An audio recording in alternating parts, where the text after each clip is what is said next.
नमस्कार साथियों, आइए सुनते हैं शिवानी जी की लिखी कहानी मसीहा। तुम जाएगा, ब्रदर वारिसी ने कठोर स्वर में कहा। नहीं नहीं, उसने सुडौल गर्दन 2-3 बार झटकी और उसके शुभ्र ललाट पर काली लटों का जाल बिखर गया। तुम बिल्कुल जाएगा मदर पास। मदर बहुत अच्छा प्यार करेगा, हमारा माफिक इत्ता। दोनों बाहें फैलाकर ब्रदर ने भावी स्नेह की परिधि खींच दी और उनकी नीली आंखों में क्रोध और झुंझलाहट के स्थान पर परिहास झलक उठा। दोनों घुटनों में मुंह छिपाए बालिका पूर्वतः गठरी सी बनी बैठी रही। पेरी, ऊपर देखो। ब्रदर ने बड़े स्नेह से उसका माथा थपथपाया, पर क्रोध से तिल मिलाकर परी ने उनका हाथ दूर झटक दिया। ओह गॉड, कहकर ब्रदर ने एक लंबी सांस खींची और उठकर वह भीतर चले गए। उनके पीछे उनका काले अल्पाके का लबादा लहरें सी उठाता पर्दे के पीछे छिप गया। कनखियों से देखकर रूठी बालिका परी ने चेहरा उठाया। उसके गालों पर अभी भी आंसू सूखे नहीं थे। मिट्टी में अपनी उंगलियों से रेखाएं खींचती वह आप ही आप पहाड़ी में बड़बड़ाने लगी, जैसे उसका मृत पिता हुकुम सिंह कहीं पास में ही खड़ा हो। मुझे छोड़ छाड़ कर अपने तो भाग गए, अब ये फिरंगी साहब भी मुझे भगा रहा है। आया है बड़ा भगाने वाला, देख लूंगी। हाँ। भीतर से कोने का पर्दा सरकाकर ब्रदर ने देखा। बेचारी सिसकती आंखें पोंछती धूल से खेल रही थी। कैसे संकट में पड़ गए थे वह। डूबती परी को जीवन दान देकर स्वयं ही अतल जल में डुबकियां लगाने लगे थे। पर इस तरह तो काम नहीं चलेगा, सख्ती से ही काम लेना होगा।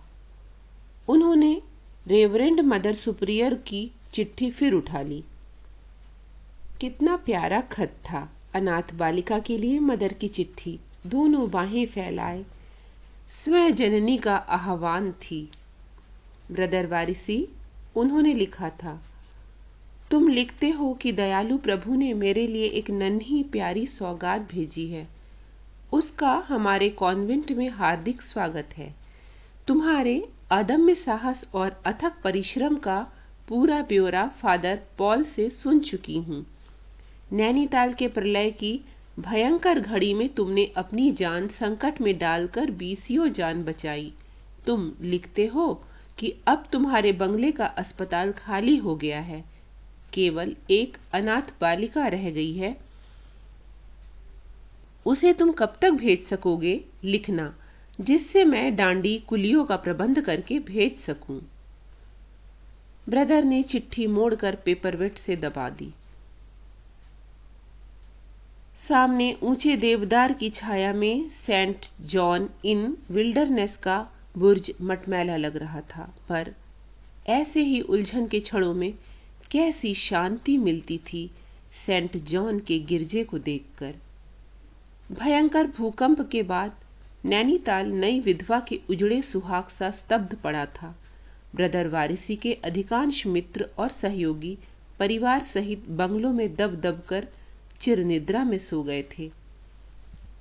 विक्टोरिया होटल का अस्तित्व पानी के बुदबुदे की भांति विलीन हो गया था। 17 कुचली दबी अधमरी कायाओं को बटोर कर वह अपने बंगले में ले आए थे, जहां आसपास के नए बंगले भी प्रलय की चपेट में चटक कर रह गए थे। उनके हल्के कागज की सी छत का लाल बंगला सेंट जॉन की वरद छाया में सिर उठाए खड़ा था। टूटना तो दूर, खिड़की का एक कांच भी नहीं तड़का था। यह सब प्रभु की कृपा थी। 17 रोगियों की दिन रात सेवा कर वह केवल 7 को ही बचा पाए थे। सब उस गोरे विदेशी से असीम कृतज्ञता पूर्वक विदा लेकर अपने अपने आत्मीय जनों के पास चले गए थे। बच गई थी केवल एक भाग्यहीना बालिका परी। नैनीताल के एक पहाड़ की पूरी बस्ती ही जादुई उड़न खटोले सी उड़कर ताल में समा गई थी। उसी पहाड़ पर कर्नल विकी का बंगला था। बंगले के अहाते में उनका चौकीदार हुकुम सिंह भी रहता था। उसकी पत्नी बहुत पहले मर गई थी। एक ही लड़की थी परी, गोरी चिट्टी लंबी और बेहद दुबली। बड़ी बड़ी आंखों ने फैलकर सारे चेहरे को घेर लिया था। सुघड़ नाक और रसीले अधरपुट का अस्तित्व ही खो गया था। हुकुम सिंह की 2 भैंसें थी। सब साहब लोगों को वही दूध देता था। ब्रदर के बंगले में दूध देने जाती थी परी। एक दिन बेटी के साथ हुकुम सिंह आया और सिर खुजा कर बोला, साहब 200 एडवांस लेना है, लड़की का ब्याह है सरकार, इसी परी का। अभी शादी? ब्रदर ने छोटी सी परी को देखकर कहा था। नहीं नहीं, अभी बिल्कुल बच्चा है। और परी लजाकर बाप के पीछे छिप गई थी। हुकुम सिंह 200 रुपए ले गया, पर लौटाने का उसे समय नहीं मिला। दूसरे ही दिन उसकी योजना भूकंप में दब कर रह गई। भयंकर गर्जना से नैनीताल कांप उठा था। ऊंचे ऊंचे पहाड़ दानव से लुढ़कते चले आ रहे थे। चारों ओर गर्द और धुएं का गुब्बार था। चीखें और दिल दहलाने वाली भयंकर गर्जना।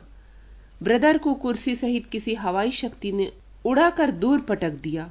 वह उठकर मल्ली ताल की ओर भागे। ताल ने रंग बदल दिया था। सहस्रों बंगलों, पेड़ों और पहाड़ों का दलिया सा पक रहा था। यह भूकंप नहीं था, मानो ईश्वर की क्रुद्ध भ्रिकुटी तनी थी। घुटने टेक कर ब्रदर मृत व्यक्तियों की आत्माओं की शांति के लिए जब प्रार्थना कर रहे थे, तब उन्हें ताल में हाथ पैर फेंकती एक गठरी सी दिखी। भागकर वह कूदे। ताल के हिम शीतल जल की जिद्दी लहरों को पराजित कर गठरी को छीनकर किनारे लाए, तो देखा वह हुकुम सिंह की सुंदर पुत्री परी थी।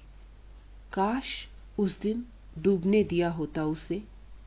ब्रदर ने अपना पूरा ड्राइंग रूम खाली कर उसे इन्फर्मरी बना दिया। उनके ड्राइंग रूम की तड़क भड़क फारस के शाही दरबार से कुछ कम न थी।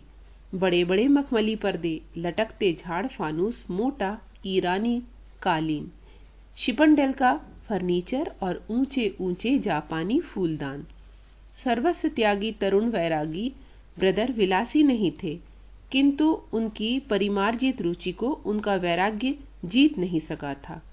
ब्रदर के पिता बहुत बड़े अर्ल थे। उनकी माता थी बैरन की पुत्री। माता पिता में अनबन रहती। पिता भागते शिकारी ग्रे हाउंडों के पीछे और मां बन गई थी बैलेरीना। अपनी सुडौल एड़ियों को नन्हे जूतों में बांध बांध कर वह घंटों आईने के सम्मुख अपने ही सौंदर्य पर मुग्ध होकर नाचती। शिशु वारिसी को ना मां का स्नेह मिला, ना पिता का अनुशासन। डब्बे के दूध और गवर्नेंस के खरीदे स्नेह की छाया में होनहार बिरवा के चिकने पत्ते मुरझा कर रह गए। बचपन से ही वारिसी को गांधीर्य ने घेर लिया। उनके साथ के लड़के बॉक्सिंग करते लहूलुहान हो जाते और उनके क्रूर खिलवाड़ से सहम कर वारिसी की आंखों में आंसू उतर आते। छुट्टियों में अपने प्रसिद्ध पब्लिक स्कूल से वारिसी घर आए। पाउडर रंग से रंगे चेहरे का रंग न मिट जाए, इसका विशेष ध्यान रख मां ने अपने मृणाल बाहुदंडों में उन्हें जकड़कर पूछा, बड़ा होकर क्या बनेगा मेरा बेटा? मसीहा। किशोर स्वर में वज्र गांभीर्य था। Oh my God! Lady Warsi के हाथों से नाच का पंखा गिर पड़ा था। जल्दी से क्रॉस बनाकर उन्होंने पुत्र के सामने घुटने टेक दिए थे। मसीहा? क्या जाने सचमुच ही प्रभु ने उनके पापों का प्रायश्चित कराने पुत्र रूप में जन्म लेकर उन्हें धन्य किया हो। दिन रात अध्ययन में डूबकर वारिसी सांसारिक बंधनों से दूर हट गए। अगम्य और तात्विक ग्रंथों की ग्रंथि ने उन्हें बांधकर सामान्य मानव से ऊंचा उठा दिया। एक दिन अगाध वैभव को ठोकर मारकर वह भारत चले आए। वह उन सामान्य पर्यटकों की लालसा से नहीं खिंचे जो भारत के ताज को देखने की ललक लिए चले आते थे। वह वेद और वेदांत के भारत की खोज में निकले थे। बुद्ध और महावीर के भारत के अनुसंधान में। पश्चिम के वैरागी को ज्ञान के संतोष की कुंजी मिल गई थी, किंतु त्याग और सेवा का संतोष नहीं मिला था।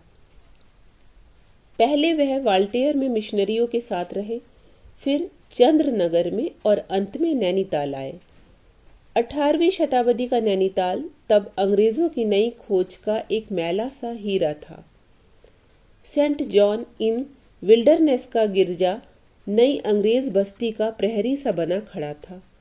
वाराणसी के शांत और साहसी व्यक्तित्व की पादरी समाज में बड़ी चर्चा थी। इसी कारण उनकी नियुक्ति की गई। एकांत निर्जन वनस्थली की गोद में बसा नैनीताल तब आज का नैनीताल नहीं था।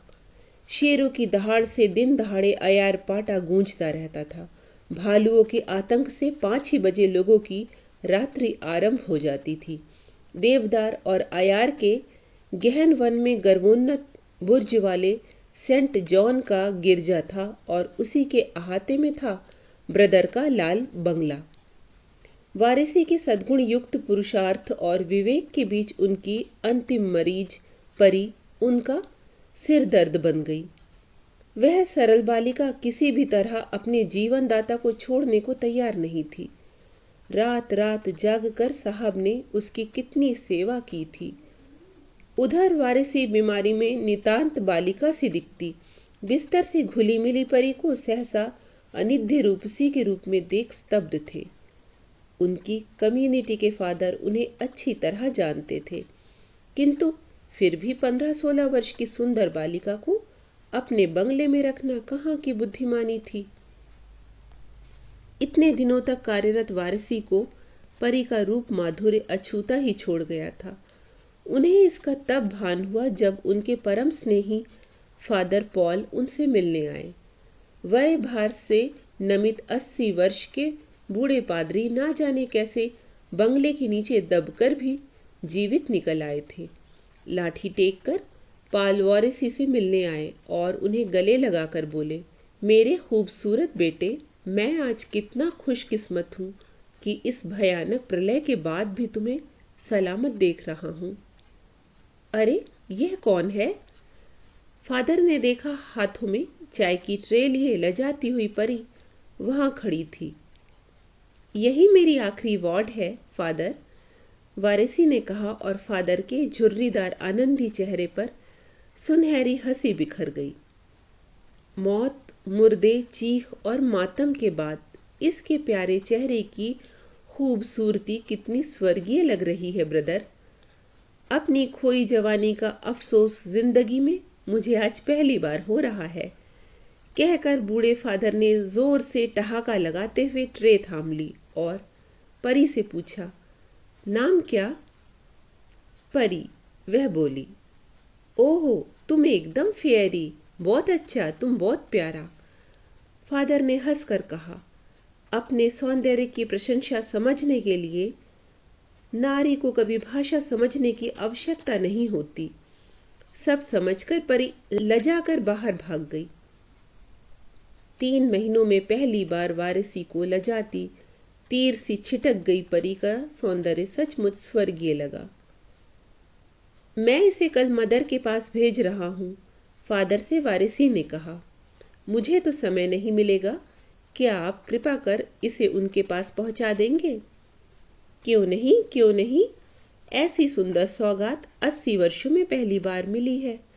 परिहास रसिक बूढ़े पादरी ने वाराणसी की ओर देखकर एक आंख मीच कर कहा, तुम बड़ी समझदारी का काम करते हो ब्रदर। तुम्हारी नीली आंखें, चौड़े कंधे और यह अनोखा व्यक्तित्व उड़ती चिड़ियों को भी अपनी जादुई डोर में बांधने की शक्ति रखता है। तुम अपोलो हो मेरे बेटे, मैं कल ही इसे ले जाऊंगा। फिर अपनी रसिकता पर स्वयं ही हंसने लगे फादर पॉल। फादर चले गए, पर वाराणसी की छाती पर भारी चट्टान सी आ गिरी। परी उनके नाइट सूट का ढीला कोट और पजामा पहनकर दबे पैरों उनके पैरों के पास आकर बैठ गई, किंतु नित्य की भांति ब्रदर उसके माथे को प्यार से थपथपा नहीं सके। दोनों के बीच सहसा एक अभेद भित्ति सी तन कर खड़ी हो गई थी। कल तक जिस परी की कलाई के मैल को स्पंज से रगड़कर ब्रदर ने छुड़ा दिया था, कल तक जिस परी की कलाई के मैल को स्पंज से रगड़कर ब्रदर ने छुड़ा दिया था, वही कलाई उन्हें क्रुद्ध नागिन के फन सी लग रही थी। पैरी, हम खाना मांगता, बड़े प्रयत्न से ब्रदर ने कहा और यंत्र चालित सी परी उठकर मेज पर डबल रोटी, चाकू, उबले अंडे और भुने आलू रख गई। यही साहब का खाना था। छौकी भुनी सब्जी के लिए परी तरसने लगी थी। कैसे बढ़िया पहाड़ी जम्बू से छौके आलू बनाते थे उसके बाजू। छी छी, ना जाने कैसा उबला खाना खाता है यह साहब। ना मिर्च, ना मसाला, ना तेल, ना छौक। ठीक ऐसा ही उबला उबला मन भी है साहब का, पर कितना सफेद रंग है, एकदम गोरा चिट्टा, जैसे सफेद डांसी का पत्थर हो। और आंखें कितनी नीली हैं और होठ कितने लाल। बाप रे बाप, एकदम चटक बुरुंश के फूल सा खूनी रंग। अपनी और मुग्धा परी को एकटक देखती देख वारिसी कांप कर रह गए। अनाथ विदेशी किशोरी के प्रति अनजाने मोह से फिरंगी पादरी का विरागी चित्त व्याकुल हो उठा। बड़ी रात तक वह परी की सिसकियां सुन रहे थे। वह सिसकियों के बीच सो गई, पर वारिसी नहीं सो पाए। कहां रह गया था छिद्र उनकी कठोर साधना के अंधकारमय सुरक्षित कक्ष में। जहां आलोक की एक किरण का प्रवेश भी निषिद्ध था, वहां अब पूर्ण प्रकाश था। सुबह हुई और फादर पॉल डांडी लेकर उसे लेने आ गए। नहीं नहीं नहीं, परी ने जिद भरे स्वर में कहा और दोनों हाथों से मुंह ढककर रोने लगी। ओह, तुम रोता? फादर का स्वर करुणा और स्नेह से भारी हो गया। ये साहब बहुत अच्छा, इस वास्ते रोता? परवाह नहीं मदर, बहुत अच्छा, साहब से भी अच्छा। हंसकर फादर ने बड़े प्यार से परी की ठोड़ी उठाई। ऊपर देखो, इस माफिक, चलो साहब को सलाम बोलो। हृदय के उमड़ते गुब्बार को पीकर वारिसी ने आंसुओं से भीगे परी के मुरझाए गुलाब से चेहरे को देखा। बिना कुछ कहे परी डांडी में बैठ गई। बहुत दिनों बाद वारिसी अपने बंगले में अकेले थे। पूर्णिमा की चांदनी में उनके लेख लगे पर्दे से दिखता हिमालय भव्य लग रहा था। 17 मील की दूरी और मदर के अनुशासन की कब्र में उन्होंने परी की स्मृति को सदा के लिए दबा दिया था। एक बार फिर वह अपनी साधना के दुर्गम मार्ग पर निर्भय चल देंगे। किसी के सलोने सुंदर चेहरे की सरल मुस्कान उनके हृदय को नहीं कपा सकेगी। उनके नाइट कोट की लंबी लंबी बाहें झुलाती किसी चीनी बालक की सी सुकुमार आकृति उनकी साधना में व्याघात नहीं डाल सकेगी। 3 दिन पूरे हो गए थे। बड़ी रात तक बाइबिल पढ़कर वह सो गए। मोमबत्ती के हल्के प्रकाश में दीवार पर टंगी रोजरी हवा में झूल रही थी। इतने में किसी ने द्वार खटखटाया। कौन? ब्रदर उठ बैठे। शायद गिरजे का चौकीदार हीरा सिंह होगा। उसके बेटे को गर्दन तोड़ बुखार हो आया था। कहीं कुछ ना हो गया हो बेचारे को। हीरा, हम आया। वह ड्रेसिंग गाउन डालकर उठे। द्वार खोला तो सन्न से रह गए। पैरी, तुम कैसे आया? Oh my God! ब्रदर ने कांपती क्षीण काया को थाम लिया। माघी पूर्णिमा से घुले नैनीताल पर कुहरे का कफन पड़ गया था। बर्फीली हवा में आकाश के तारे भी जमकर रह गए थे।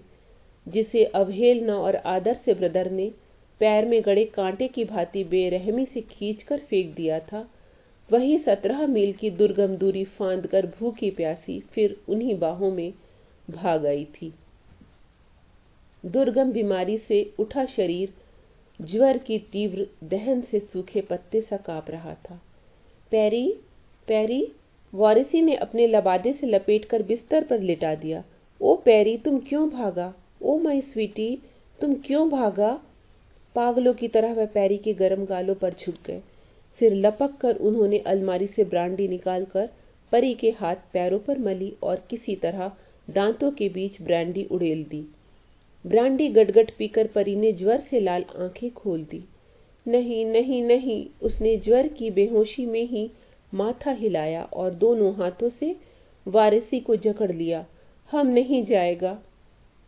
तुम नहीं जाएगा पैरी, तुम इधर रहेगा, कहकर वारिसी ने उसका माथा चूम लिया। परी जैसे इसी आश्वासन के लिए रुकी थी, वह फिर बेहोशी में डूब गई। गले और छाती की घरघराहट और टंगी टंगी दृष्टि देखकर वारिसी घबराकर जख्मी शेर की भांति चक्कर काटने लगे। कभी सिरहाने बैठते, कभी उठते, कभी घुटना टेक कर प्रार्थना करते और कभी परी का मुरझाया अचेतन चेहरा एकटक देखते रहते। सवेरे ही मदर ने फादर पॉल को कॉन्वेंट से गर्दन तोड़ बुखार में भाग गई परी को खोजने भेजा। फादर ने देखा परी की मृतदेह गोद में लिए शून्य अंतरिक्ष को निहारता उनका अपोलो स्तब्ध बैठा था। कॉन्वेंट में ही इसे गर्दन तोड़ बुखार हो गया था। वहीं से कल रात बुखार की बेहोशी में भाग आई अभागिनी। फादर ने क्रॉस बनाकर परी के शांत चेहरे पर चादर खींच दी। उस दिन से वारिसी सचमुच ही मसीहा बन गए। 32 वर्षों का पिछला जीवन सहसा अंधकारमय बन गया। बंगला छोड़कर उन्होंने उसी दिन अपना तबादला अल्मोड़ा के सीमांत पर बसे कुष्ठाश्रम को करवा लिया। पीप से गले कीमा बन गए कुष्ठ रोगियों के विभत्स घावों को वह अपने हाथों से साफ कर दवा लगाते, उन्हें बाइबिल पढ़कर सुनाते। उनकी घिनौनी दुनिया का अभिशप्त जीवन ही अब उनका सांख्य, योग और दर्शन था। क्रिसमस में फादर पॉल अपनी जर्जर काया को लाठी पर टेकते अपने बिछड़े मित्र से मिलने आए। वारिसी एक गलित कुष्ठ रोगी की झड़ गई उंगली के घाव को धो रहे थे। फादर पॉल को देखते ही जीवन की बंद पुस्तक के पन्ने फरफरा उठे। वह लपके तो बूढ़े फादर ने उन्हें छाती से लगा लिया। सदा हंसने हंसाने वाले बूढ़े फादर सुबक उठे। मेरे खूबसूरत दोस्त, कभी मैंने तुमसे कहा था कि तुम अपोलो हो। ऐ मेरे खुदाबंद, मुझे मेरी नादानी के लिए माफी दे। यह अपोलो नहीं, मसीहा है, एक बहुत ऊंचा और सच्चा मसीहा। ये थी कहानी मसीहा। अगर प्रस्तुति पसंद आई हो तो लाइक कर दीजिएगा। चैनल पर नए हो तो सब्सक्राइब कर लीजिएगा। धन्यवाद।